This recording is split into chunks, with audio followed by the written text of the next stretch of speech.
नमः शिवाय। प्रिय दर्शकों, सर्वमंगल मांगल्ये शिवे सर्वार्थ साधिके शरण्ये त्र्यंबके गौरी नारायणी नमोस्तुते। शारदीय नवरात्रों की आप सभी को मंगलमय शुभकामना।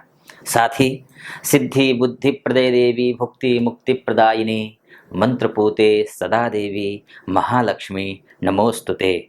भगवती महालक्ष्मी जो सफलता ज्ञान सुख और मोक्ष को प्रदान करती हैं, ऐसी माँ लक्ष्मी सदैव आप पर कृपा बनाए रखें, ऐसी मेरी शुभेच्छा। दीपावली 2023 की आप सभी को हार्दिक मंगलमय शुभकामना। इस वीडियो में चर्चा करेंगे हम मकर राशि की, अर्थात मकर राशि वालों के लिए ये जो नवंबर और दिसंबर का ये जो 2 महीने हैं, वर्ष के जो अंतिम के 2 महीने हैं, ये कैसे रहने वाले हैं, इसी विषय पर इस वीडियो में हम चर्चा करेंगे। मकर राशि वालों पर शनि की 7.5 चल रही थी और चल ही रही है, अंतिम पड़ाव पर हैं 7.5 के। अभी तक 7.5 की वजह से और शनि अस्त भी वक्री भी बहुत सारी परेशानियों से गुजरे हैं आप मकर राशि वाले। तो स्वाभाविक है कि हिम्मत टूट रही होगी, भविष्य की चिंता सता रही होगी। और नवंबर में तो दीपावली भी है, तो क्या दीपों का पर्व दीपावली भी निराशा से भरी रहेगी या फिर खुशियों से झोली भर देने वाली होगी ये दीपावली। ऐसे में मैं आपको सुनिश्चित करना चाहूँगा कि आपकी राशि के अनुसार इस दीपावली सिर्फ आपके घर में, आपके मोहल्लों में दीपक केवल नहीं जगमगाएंगे, बल्कि आपका मन भी जगमगाएगा। नवंबर दिसंबर में बड़ा ही नहीं बल्कि 100% बड़ा होने वाला है। कैसे? आइए आपकी राशि का विश्लेषण करते हैं। इससे पहले एक निवेदन है आपसे, वीडियो को पूरा सुनिएगा। अच्छा लगे तो चैनल को सब्सक्राइब कर दीजिएगा, वीडियो को लाइक कर दीजिएगा और कमेंट बॉक्स में जा करके ओम नमः शिवाय पंचाक्षरी महामंत्र है भोलेनाथ का, 5 बार ये मंत्र कमेंट बॉक्स में लिख दीजिएगा अगर वीडियो अच्छा लगे तो। देखिए, आपके राशि के स्वामी शनि महाराज हैं। शनि महाराज वक्री चल रहे थे और चल रहे हैं, नवंबर में भी 4 तारीख तक वक्री ही रहेंगे और 15 अक्टूबर को शनिदेव राहु के नक्षत्र शतभिषा से निकलकर धनिष्ठा नक्षत्र में प्रवेश करने वाले हैं या कर चुके हैं। अब ये जो धनिष्ठा नक्षत्र है वो मंगल का नक्षत्र है और मंगल आपकी कुंडली में क्या है? आपका मान को देने वाला, आप प्रॉपर्टी से रिलेटेड काम करते हैं, आप घर लेने की सोच रहे हैं या फिर फाइनेंस की व्यवस्था नहीं हो पा रही है, कुछ लेना चाहते हैं, नया डील करना चाहते हैं, बिजनेस में नया डील करने तो जाते हैं लेकिन सफलता मिलती नहीं है, लास्ट मोमेंट पे एकदम से काम बिगड़ रहा हो या फिर पैसे की वजह से जो है ना बहुत स्ट्रेस बन रहा हो, गाड़ी घर उधारी लेन देन को लेकर के पैसे नहीं आ रहे, पैसे ब्लॉक हो चुके हों, तो इस सब का नेतृत्व करने वाला आपकी कुंडली में कोई ग्रह है तो वो है मंगल। और शनि महाराज जो कि आपके राशि के स्वामी हैं, वो धनिष्ठा नक्षत्र में शतभिष नक्षत्र में हैं। तो कब तक हैं? 15 अक्टूबर से लेकर के 24 नवंबर तक।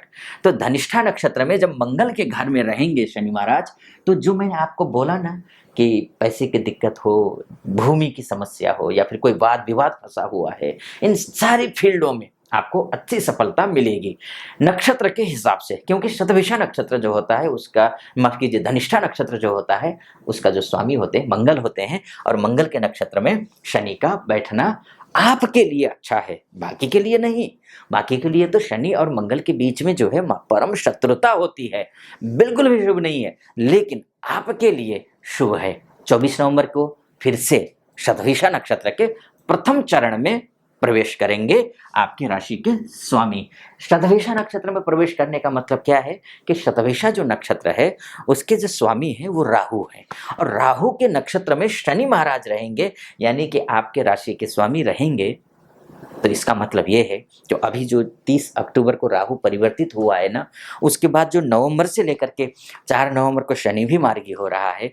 एक आप यहाँ पर एक वो देख लीजिए, एक सिमिलैरिटी देख लीजिए, राहु भी गुरु कुछ को छोड़कर अलग हो रहा है और शनि महाराज भी ये राहु के ही नक्षत्र में आ जाएंगे, गोचर करेंगे। तो ऐसी स्थिति में और राहु और शनि के बीच में बहुत अच्छी मित्रता होती है, दूध काटी रोटी होती है, यानी कि बहुत अच्छी स्थिति में, यानी कि राहु का जो नक्षत्र में प्रवेश है, क्योंकि आपकी कुंडली में और राहु भी देख लीजिए द्वादश तृतीयस्थ राहु है।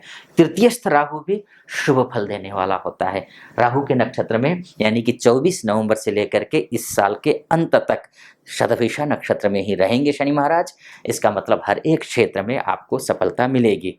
जो मैंने पहले बताया आपको, मैं फिर से बता देता हूँ, फाइनेंशियल स्थिति से आप अगर जूझ रहे हैं तो भी आपके लिए अच्छा होने वाला है। इसके साथ साथ में अगर आप भूमि वाहन इत्यादि को लेकर के परेशान हैं, इष्ट मित्रों को लेकर के परेशान है, शादी विवाह को लेकर के परेशान है, ऋण की वजह से आप कर्ज तले दबते जा रहे हैं, तो ऐसी स्थिति में आपको ये जो 2 महीने हैं, वो मैंने आपसे कहा था ना कि बड़ा ही नहीं होगा बल्कि बहुत बड़ा होगा, वो इसी फील्ड में मैं आपको बता रहा हूँ। हाँ, कुछ कमियां भी हैं, ऐसा नहीं है कि सब कुछ सबके लिए ठीक हो रहा है, क्योंकि देखिए अब मकर राशि वाले, क्योंकि ये जो धरती है वो 8 अरब लोगों की धरती है, तो ऐसे में मकर राशि की केवल बात करें, 8 अरब लोगों को 12 भागों में डिवाइड करें, 12 राशियों में डिवाइड करें, 70 करोड़ से ऊपर के आसपास के जो है एक राशि में आते हैं व्यक्ति, तो सबके साथ एक ही घटना घटेगी, ये तो संभव है नहीं। तो ऐसी स्थिति में होता क्या है कि आपके लग्न कुंडली में अगर आपका शनि राशि का स्वामी अच्छा है, तो निश्चित रूप से जो मैं फलादेश कर रहा हूं वो फलादेश आप पर सटीक बैठेगा। अन्यथा होता क्या है, ये चंद्र राशि के हिसाब से है, चंद्र राशि के हिसाब से, वैसे आपके लग्न कुंडली यानी कि date of birth, time of birth और प्लेस ऑफ बर्थ के हिसाब से जो आपकी कुंडली बनी होगी उसमें शनि अच्छा होना चाहिए, तो जो मैं बोल रहा हूँ वो सटीक फल बैठेगा। अगर आपके लग्न कुंडली में अगर शनि की स्थिति अच्छी है, तो जो मैं फलादेश कर रहा हूं वो 100% आप पर फिट बैठने वाला है।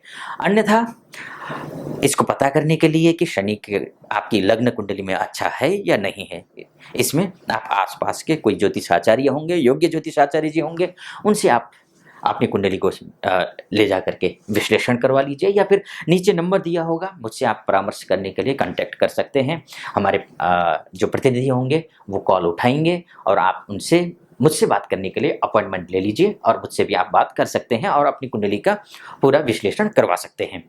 खैर, अब मैं शनि के बारे में आपसे बात कर रहा था, क्योंकि राशि के स्वामी हैं वो महत्वपूर्ण है। आधी कुंडली लगभग राशि के स्वामी या लग्न के स्वामी से ही देखा जाता है, तो ऐसी स्थिति में ये राशि। अब हम मंगल की बात कर लेते हैं। देखिए, मंगल की स्थिति बहुत अच्छी है, यानी कि जो भी आर्थिक लाभ की बात है, इष्ट मित्रों का सहयोग की बात है, जो मैंने पीछे भी बताया आपको, इन सब के लिए मंगल भी भूमिका निभाते हैं यहाँ पर। और मंगल जो है देखिए अभी फिलहाल आपको तुला राशि में दिख रहे हैं और दशमस्थ है। दशमस्थ मंगल बहुत अच्छा, बहुत शुभ होता है। इसके साथ साथ मंगल जो है देख लीजिए, अब ये 16 नवंबर तक तो इसमें यहाँ है, 16 नवंबर के बाद अपने ही राशि में जाएंगे, वृश्चिक राशि में जाएंगे, लाभस्थ हो जाएंगे। लाभस्थ 28 दिसंबर तक होंगे मंगल, तो इसका मतलब यह है कि आपको बहुत अच्छा पैसा का लाभ होने वाला है। अगर आप कंस्ट्रक्शन का काम करते हैं, रियल एस्टेट से जुड़े हुए हैं, या फिर जो है भूमि से संबंधित कोई काम करते हो, या फिर आप अन्य प्रकार की जो ये है इम्पोर्ट एक्सपोर्ट का कार्य करते हो, तो उसके लिए बहुत अच्छा समय है ये। आप बस इतना करना है आपको, क्योंकि मंगल अस्त है। अब मंगल अस्त होने का सीधा सा मतलब ये है कि अच्छा तो है लेकिन थोड़ा कमजोर हो गया है। तो अब करना क्या है कि आपको हनुमान चालीसा का पाठ प्रतिदिन करना है। वैसे तो जितने भी मेरा ये वीडियो देख करके जितने भी लोग मुझे कॉल करते हैं, वो उन्होंने मैक्सिमम लोग हनुमान चालीसा का पाठ कर रहे होते हैं। फिर भी अगर आप भी कर रहे हैं तो अच्छी बात है, कंटिन्यू रखिए उसको। नहीं कर रहे हैं तो करना शुरू कर दीजिए। एक दूसरी बात यह है कि सिंदूर आप हनुमान जी को चढ़ाइए, सिंदूर चढ़ाइए। दूसरा, तीसरा, संभव हो सके तो राम रक्षा स्तोत्र का पाठ प्रतिदिन करिए। तो इससे क्या होगा, आपको आर्थिक समस्या आ रही होगी, भूमि से संबंधित कोई परेशानी हो रही होगी, या फिर पत्नी से को लेकर के, या भाई बंधुओं से कोई परेशानी है, या फिर सोसाइटी से कोई परेशानी है, परिवार में सहयोग नहीं मिल पा रहा हो, हर एक क्षेत्र में आपके लिए अच्छा हो जाएगा मंगल की उपासना करने से। अच्छा, अब हम बात कर लेते हैं कि शुक्र की भी बात कर लेते हैं। शुक्र से पहले मैं आपको एक बात और बता देता हूँ, बुध की बात कर लेते हैं। क्योंकि बुध जो है ना वो आपका भाग्येश है, और बोलते हैं ना, भाग्यम फलते सर्वत्र न च विद्या न च पौरुषम। भाग्य अगर अच्छा हो तो हर एक चीज हासिल किया जा सकता है। वैसे इसीलिए वृश्चिक राशि में जो है ना, अभी तो यहाँ है आपका भाग्येश जो है, देखिए यहाँ पर बुध जो है यहाँ दिख रहे हैं, यानी कि कर्मस्थ हैं, कर्मस्थ यानी कि लग्नस्थ हैं। अब बुध यहाँ है तो इसका मतलब यहाँ भी अच्छा फल देता है, लेकिन 6 नवंबर को बुध जो है यहाँ पहुंच जाएंगे, यानी कि आपका भाग्येश बुध लाभस्थ हो जाएंगे। भाग्येश होकर के लाभस्थ होना शुभ माना गया है। 27 नवंबर तक ये यहाँ रहेंगे। 27 नवंबर के बाद ये फिर वृश्चिक राशि धनु राशि में पहुंचेंगे और फिर उसके बाद फिर से वक्री होंगे, वक्री होकर के फिर से यहीं आएंगे, यानी कि इसी बीच में रहेंगे। ये शुभ है।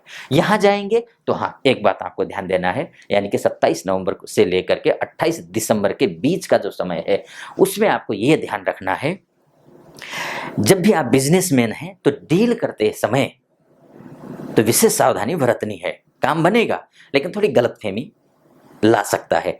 गलत पे ध्यान दीजिए, किसी अनुभवी लोगों से विचार विमर्श करके सलाह करके उसके बाद ही काम को शुरू कीजिए और वही काम शुरू कीजिए जो काम आपको आता है।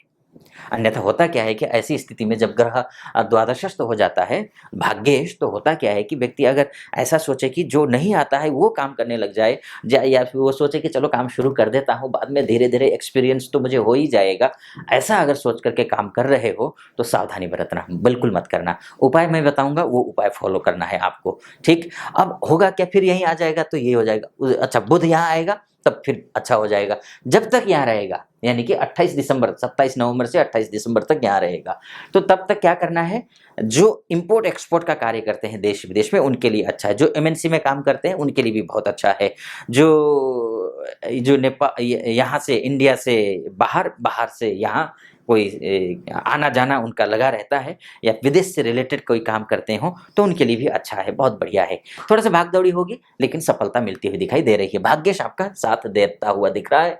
अच्छा, अब लास्ट में हम बात कर लेते हैं। अच्छा, भाग्य को मजबूत का बाई चांस मान के चलिए आपकी कुंडली में अगर बुध कमजोर है तो क्या होगा, जो मैं फलादेश कर रहा हूँ वो क्या सही बैठेगा आप पर, तो मैं बोलूँगा कि नहीं बैठेगा। जैसे मैंने आपको पहले भी कहा कि एक सेकंड के अंतर से भी किसी का जन्म होता है, अलग अलग 1 सेकंड, तब भी कुंडली बदल जाती है कभी कभी, हमेशा तो नहीं लेकिन कभी कभी कुंडलियां बदल जाती हैं। क्या पता कि आपकी भी कुंडली में बुध आपका भाग्यश कमजोर हो, तो जो मैं फलादेश कर रहा हूँ वो सटीक आप पर नहीं बैठेगा। अगर हाँ, आपकी लग्न कुंडली में भाग्यश बुध और शनि और मंगल ये तीनों अच्छे हैं तो हर एक चीज जो मैं फलादेश कर रहा हूँ वो 100% आप पर सटीक बैठेगा। अच्छा, भाग्यश अगर कमजोर है तो करना क्या है ये भी आप जान लीजिए।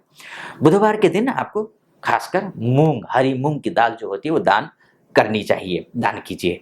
ऋणहर्ता गणेश स्तोत्र का पाठ कीजिए, गणेश जी को दुर्वा अर्पित कीजिए, गाय को हरा घास खिलाइए, बुध का मंत्र यानी कि ओम ब्राम ब्रीम ब्रौम सह बुधाय नमः, इस मंत्र का जप कीजिए। उपाय तमाम है, बहुत सारे उपाय होते हैं। फिलहाल इसको मैं संक्षिप्त में इतना ही उपाय आप कर लीजिए, या फिर मैं बीच बीच में उपाय बताता रहता हूँ ग्रहों का, तो आप मेरे वीडियोस को फॉलो कीजिए, आपको उसमें उपाय और भी मिलेंगे। अच्छा, अब मैं लास्ट में बात आपका शुक्र का कर लेता हूँ। अच्छी स्थिति में है, मान सम्मान पद प्रतिष्ठा भी आपकी अच्छी दिखाई दे रही है। फिलहाल इस वीडियो को मैं यहीं पर समाप्त करता हूँ। आपको कैसा लगा ये वीडियो? अच्छा लगा हो तो चैनल को सब्सक्राइब कर दीजिएगा, वीडियो को लाइक और कमेंट बॉक्स में जा करके ओम नमः शिवाय 5 बार या 11 बार जरूर लिख दीजिएगा। फिलहाल अनुमति दीजिए। ओम नमः शिवाय।